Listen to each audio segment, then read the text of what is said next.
Welcome back. Anthony Valletta, the CEO and president of Bartaco, joins the show today. Bartaco is an awesome concept that we love here on the show. Anthony has tons of experience coming in from fine dining, fast casual, QSR, and bringing all of that experience to the table here at Bartaco. This is a really cool episode. We get a chance to dig into Anthony's thoughts around where Bartaco is placing their bets for growth, how he is staying ahead of the curve and looking for really cool ways to differentiate the brand in terms of technology, product, and experience. So I hope you enjoy.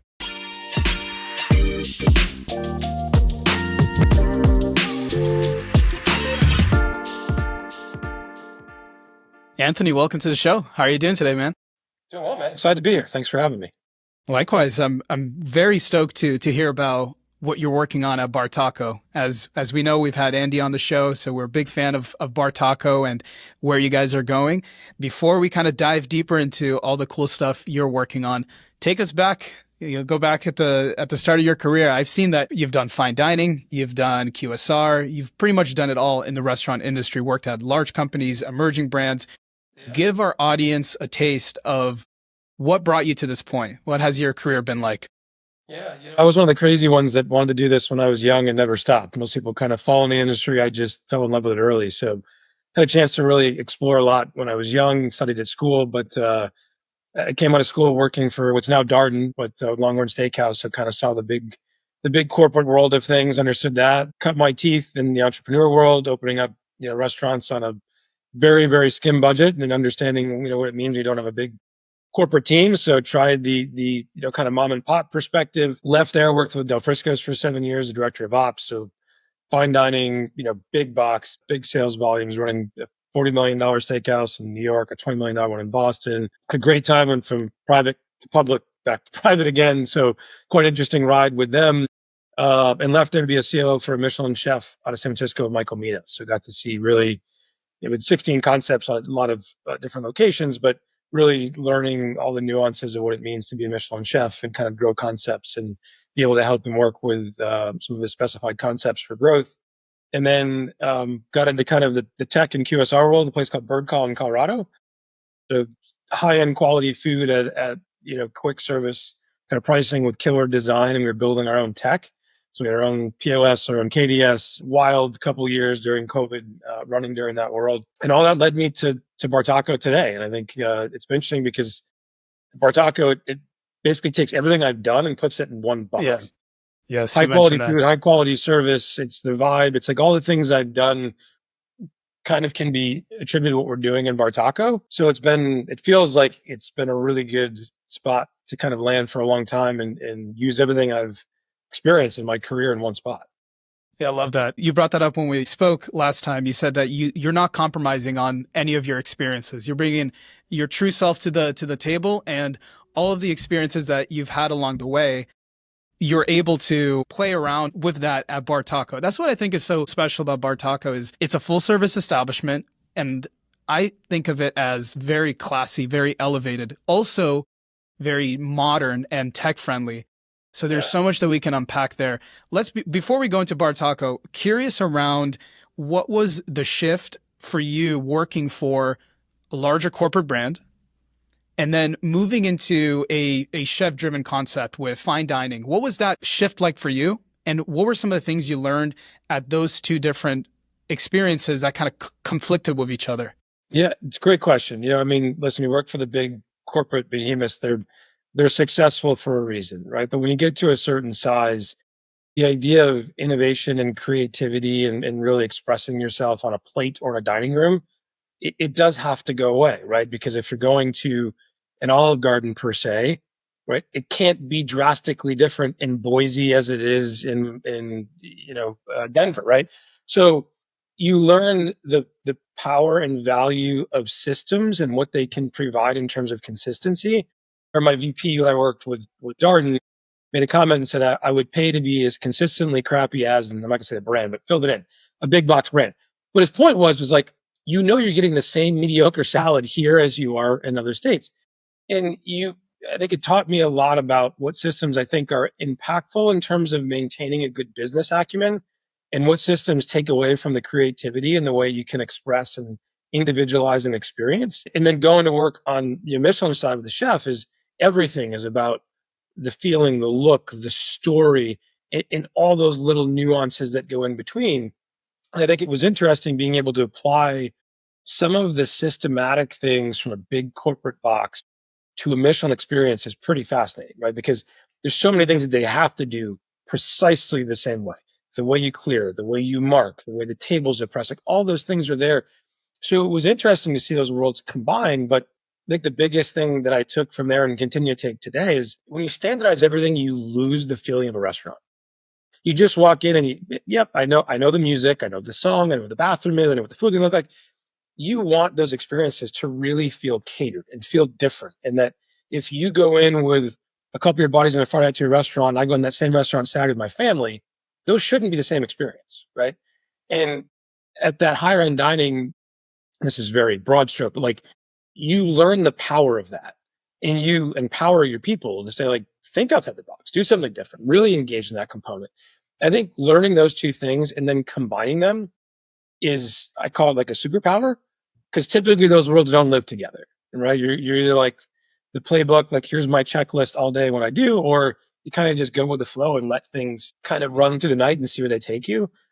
And the power of both, I think, is really where you get some amazing success in operations. We think of certain restaurants that are just fantastic. You can see behind the scenes and it seems like it's a shit show in the kitchen and it's a shit show, probably is a shit show in the back of office as well. But then the fine dining establishments and the ones that are actually able to scale and able to have multiple concepts under one roof typically have very strong operations and processes in place.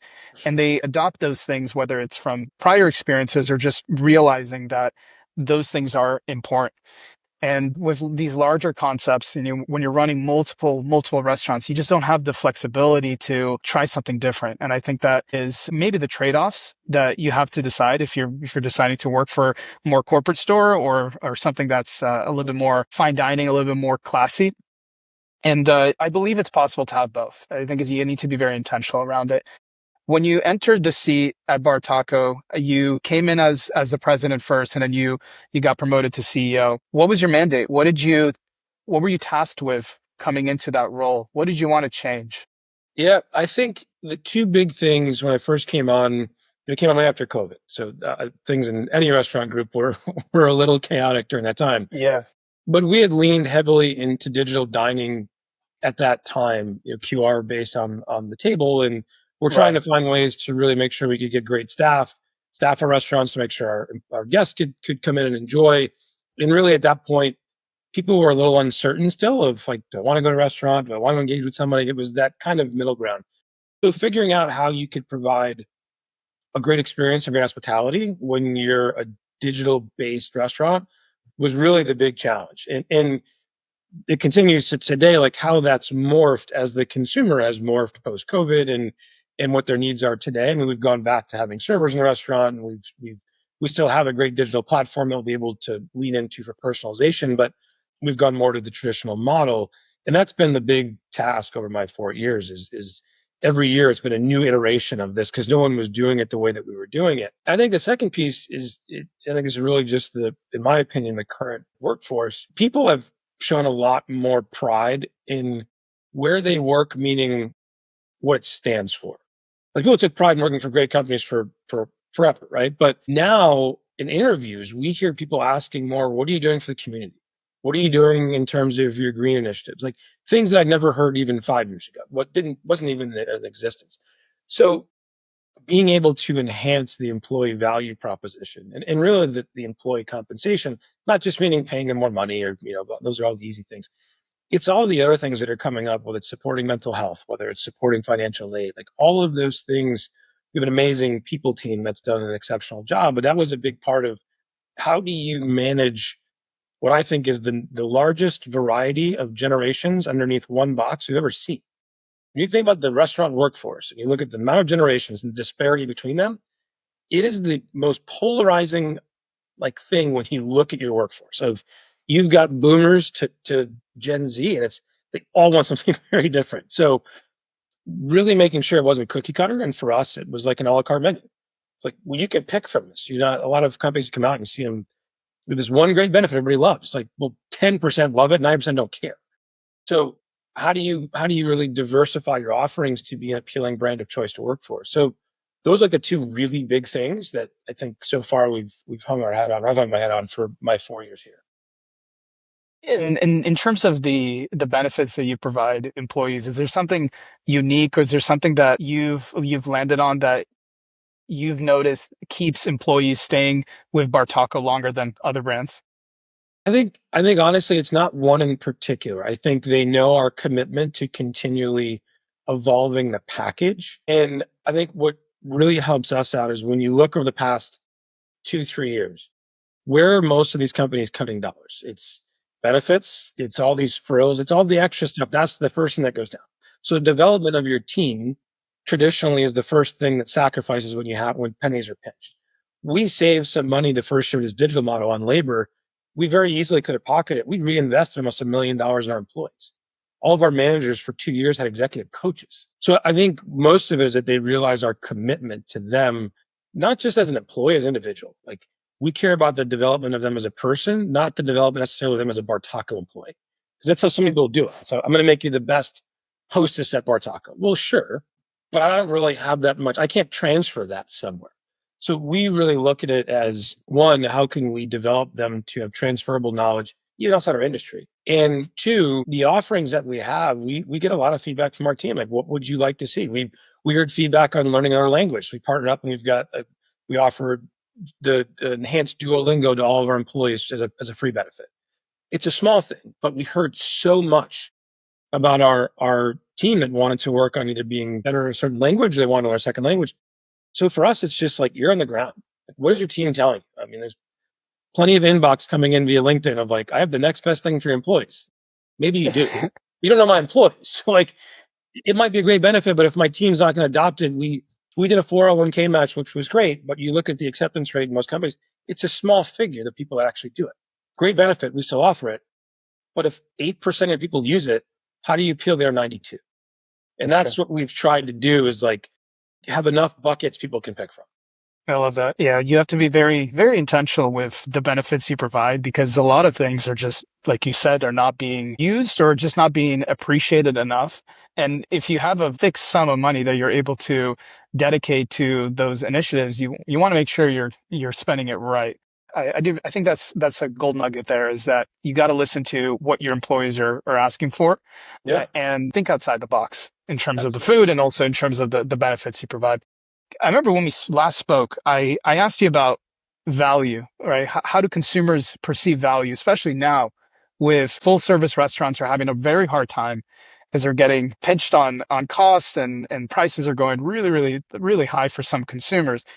And you took a very, I think, contrarian stance around value. And I asked you, I said, have you raise prices at all? Or I also asked you around, how do you think about discounting, right? Are you offering discounts for certain items, or are you keeping your price position and finding value in other aspects of the restaurant?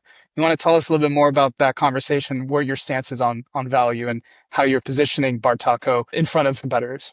100%. I feel like we can have an hour talk on that alone, but I mean, it's a great point. I look at value as an equation, right? Value is what you give over what you get.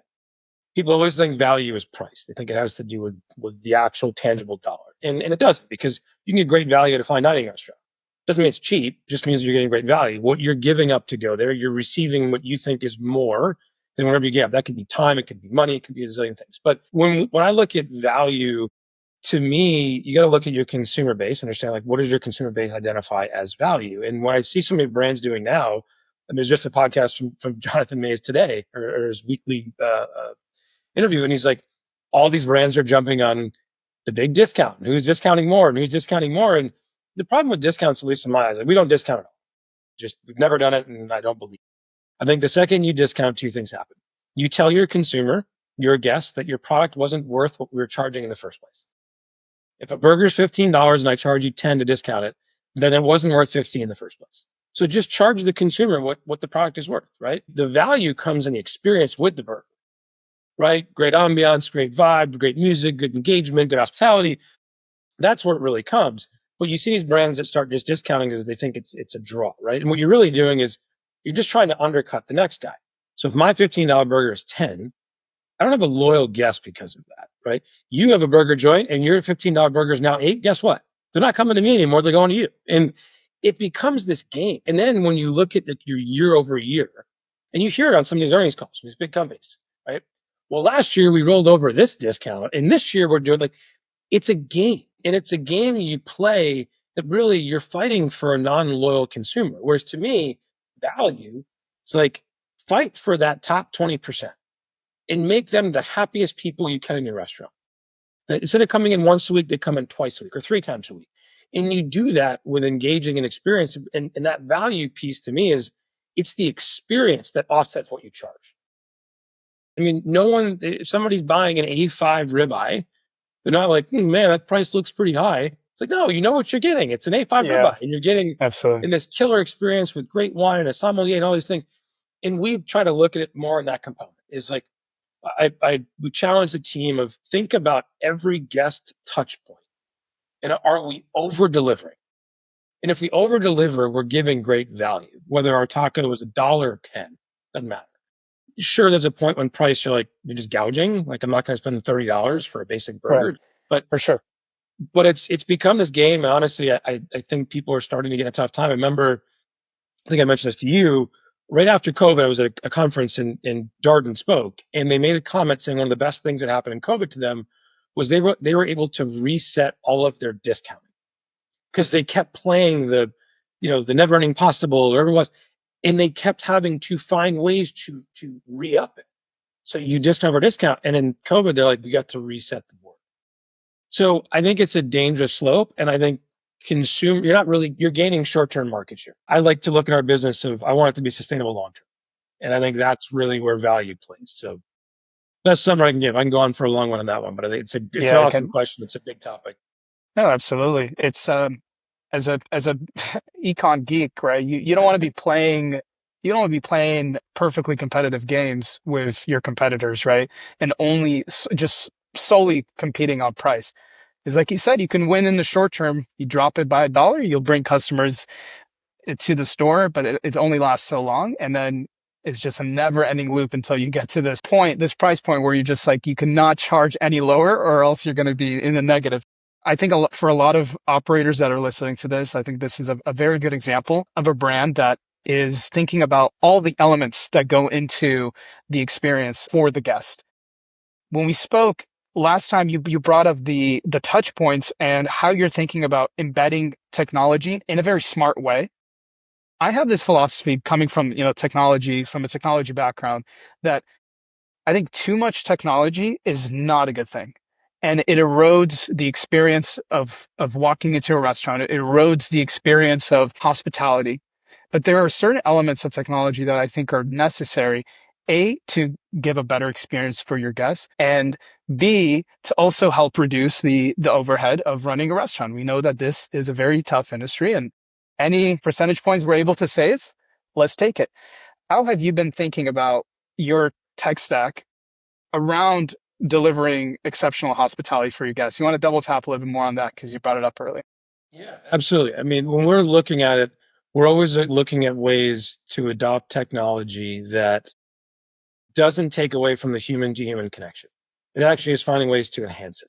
But when we were doing all digital, a couple of years ago, what it allowed us to do is we actually had more time to engage with our guests because they were controlling some more of the ordering and the tactical side of things. So for us, I think you said it well, right? There's so many things that are almost mandatory in terms of technological adoption to run smarter businesses, to incorporate AI to be more efficient, to cut down on man power. But for us, it always has to be to make the guest experience better and to make the human connection amongst our employees and our guests better. And if it does those things, we'll bring on as much tech as humanly possible. But at the second it starts to impede on those things, I think that's where the line is drawn. And to your point, I think there's certain levels where technology has a very, very high ceiling. Right? I mean, you look at it in other parts of the world, like it's minimal human whatsoever, right? I think QSR, it's okay. When you get into FSR, you don't, you want some of that kind of sociability and interaction, right? If you didn't, then you would just go to QSR, right? What's the point? Why do you need the environment and the experience? So I think it's interesting. I mean, there's some that are defined, like they're going against that. Like Kura Sushi, right? They found a way to gamify technology within the restaurant, and it's working. Yeah, that's an I think there's a anomaly. yeah, you're exactly right. But there's a time and a place. But I think Right. the people that are trying to overtake the engagement with tech, I think are the ones that are going to be shocked that they're going to be quickly dismissed. But there's plenty that are doing some great stuff. So that's always our filter. Like the guest gets a better experience and we get more engagement, then let's incorporate or at least test what's out there. Any cool things you're testing that you're willing to share? One thing behind the scenes, not necessarily guest perspective, but we're actually building some proprietary tech in terms of prep management. And actually, it's the best way to summarize it. Like it individually classifies your prep employees in restaurants in terms of prep efficiency to the prep time a lot on your prep list. Like my prep list was supposed to take me 15 hours today, for example. We built a technology that says, okay, the restaurant actually took 17 hours today, 2 hours more than it should by your recipe guide. Here's a breakdown by employee in terms of how their efficiency was, so you can go back and coach them. And we're tying that technology to something called SoLink, which is our AI camera system. And it's being able to actually show the video of here's Daniel prepping guacamole for 30 minutes. Here's how you can coach him to be more efficient, like game film almost for sports. And we've used SoLink AI technology now to monitor engagement of staff, to monitor traffic counts, to monitor theft. Like that company has been a game changer for us in terms of really being able to use AI and camera AI to evaluate our restaurants at a level we never could before from a That's distance. awesome. That's good to hear. That's good to hear that it's working for you guys. As we've kind of hit this peak of disillusionment with that technology, and we're starting to realize like, where it's good and where it's probably missing the mark. And it sounds like for y'all, it's been actually worth the investment. So Yeah, for that's sure. very very interesting to see. Let's talk about the future of Bartaco. Right, we've been with the brand now close almost 4 years. Is that right? About 4 years. If we get a chance to talk in a year from now or at one of these conferences in 2026, what would you have wanted to accomplish that you would look back at and be proud of? There's always the easy answers, right? I want people to grow in sales and but like I mean that comes very obvious. But when I really think about what I want the brand to continue to show in 2 years, 3 years, 5 years, like a proven versatility, resiliency, and like increased scalability of our brand. Everything that we do pushes for those things. And I think that's what really makes our brand unique is that we are very versatile.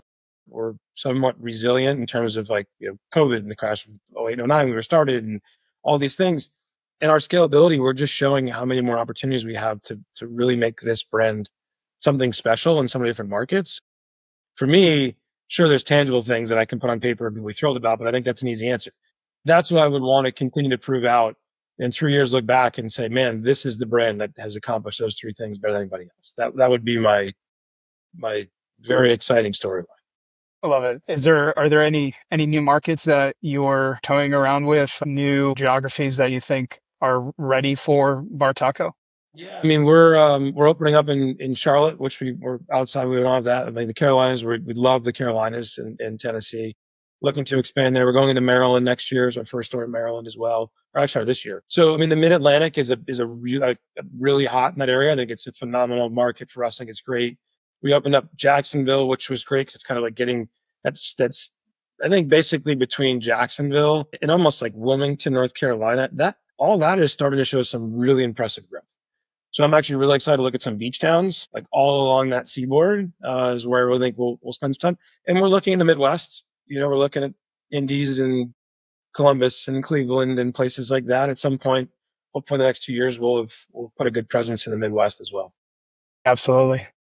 Would you get a chance to ever move to the West Coast, or it's too competitive out there? California's a tough one. What's really tricky? I mean, obviously California was tough, but we're so inspired by like the SoCal feel that it's hard. You don't bring SoCal to SoCal, right? Like it's like you don't bring barbecue to St. Louis or to Dallas. They've got their own rendition. It's been an inspiration for us in how we kind of evolve our brand. And I think it would be I don't think it would be smart to go there and say, you inspired me. I'm going to show you what we do. I think we have so many other places that could really take that that feel in, we'd rather do before we got there. But never say never. That's a fair answer. And I think California is dealing with a lot of political and a lot of labor challenges as well that unfortunately I'm starting to see an outflux of great brands, leaving the state. So last question for you before we wrap up, Anthony, who in the restaurant industry has inspired you, has coached you, has mentored you? Who's someone that you look up to that you think my audience should check out? There's so many amazing people. I have to give two because I can't just give one answer, unfortunately. But my CEO from Del Frisco's, Mark Manansky, he was there when I was 6 of my 7 years, was just an incredible, incredible operator and human being. We grew the hell out of that brand when we were with him. Everybody felt like they had a stake in the business and was just incredibly inspiring. Like he's still a mentor and friend to me today. And my direct boss during part of that time was a guy named Scott Gould, who actually works at Opus One now. He's still in the industry on the wine side, and truly just took my leadership in business, kind of acumen in this industry to the next level. He's one of my dearest friends today. But the two of them during my 7 years, I would not be anywhere close to where I was without the two of them. Anthony, thank you so much for joining us on Got it. this episode. I wish you all the best with Thank you. growth, with positioning this brand to win, and I'm excited to see, where you guys go. Huge Thank you. fan, and always a pleasure. Appreciate it. Thanks for having me. Take care.